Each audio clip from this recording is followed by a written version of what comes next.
Illustration.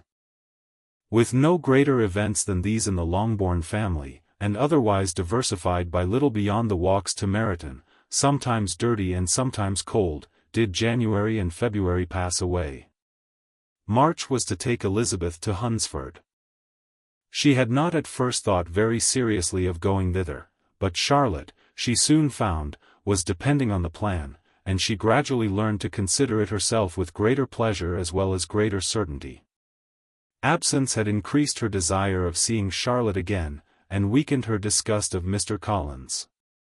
There was novelty in the scheme, and as, with such a mother and such uncompanionable sisters, home could not be faultless, a little change was not unwelcome for its own sake.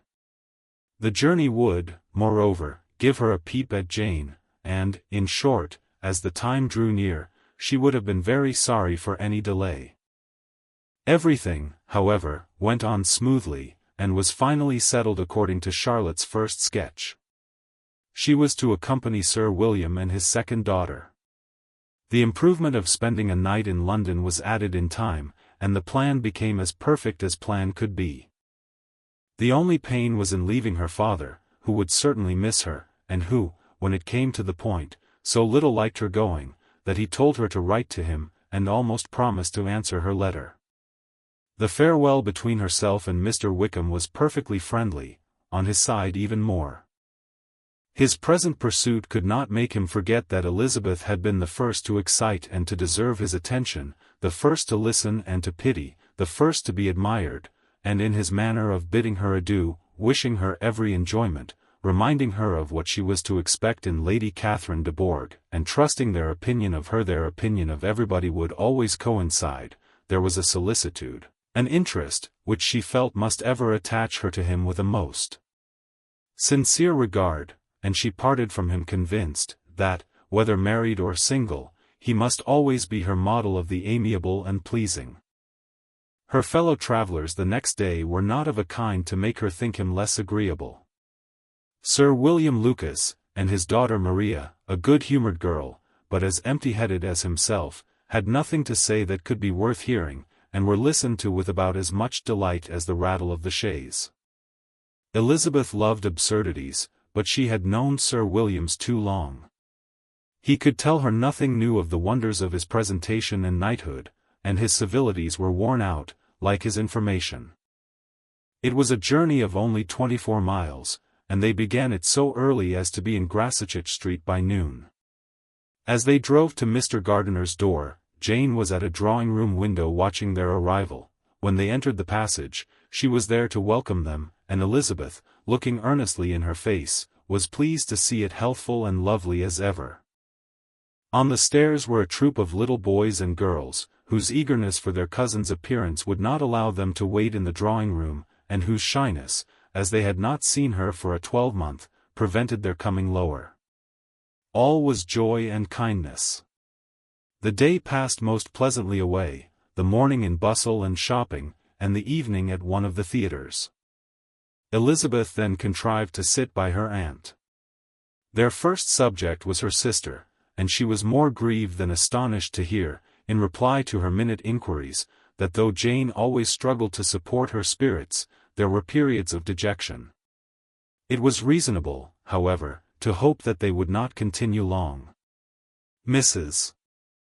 Gardiner gave her the particulars also of Miss Bingley's visit in Grassetchett Street, and repeated conversations occurring at different times between Jane and herself, which proved that the former had, from her heart, given up the acquaintance. Mrs. Gardiner then rallied her niece on Wickham's desertion, and complimented her on bearing it so well. "But, my dear Elizabeth," she added, "what sort of girl is Miss King? I should be sorry to think our friend mercenary. Pray, my dear aunt, what is the difference in matrimonial affairs, between the mercenary and the prudent motive? Where does discretion end, and avarice begin? Last Christmas you were afraid of his marrying me, because it would be imprudent, and now, because he is trying to get a girl with only £10,000, you want to find out that he is mercenary. If you will only tell me what sort of girl Miss King is, I shall know what to think. She is a very good kind of girl, I believe. I know no harm of her. But he paid her not the smallest attention till her grandfather's death made her mistress of this fortune? No, why should he? If it were not allowable for him to gain my affections, because I had no money, what occasion could there be for making love to a girl whom he did not care about, and who was equally poor? But there seems indelicacy in directing his attentions towards her so soon after this event. A man in distressed circumstances has not time for all those elegant decorums which other people may observe. If she does not object to it, why should we? Her not objecting does not justify him. It only shows her being deficient in something herself sense or feeling. Well, cried Elizabeth, have it as you choose. He shall be mercenary, and she shall be foolish. No, Lizzie, that is what I do not choose. I should be sorry, you know, to think ill of a young man who has lived so long in Derbyshire. Oh, if that is all, I have a very poor opinion of young men who live in Derbyshire, and their intimate friends who live in Hertfordshire are not much better. I am sick of them all. Thank heaven. I am going tomorrow where I shall find a man who has not one agreeable quality, who has neither manners nor sense to recommend him. Stupid men are the only ones worth knowing, after all. Take care, Lizzie, that speech savours strongly of disappointment. Before they were separated by the conclusion of the play, she had the unexpected happiness of an invitation to accompany her uncle and aunt in a tour of pleasure which they proposed taking in the summer. We have not quite determined how far it shall carry us, said Mrs. Gardiner, but perhaps, to the lakes. No scheme could have been more agreeable to Elizabeth, and her acceptance of the invitation was most ready and grateful. My dear, dear aunt, she rapturously cried, what delight! What felicity! You give me fresh life and vigor. Adieu to disappointment and spleen. What are men to rocks and mountains? Oh, what hours of transport we shall spend!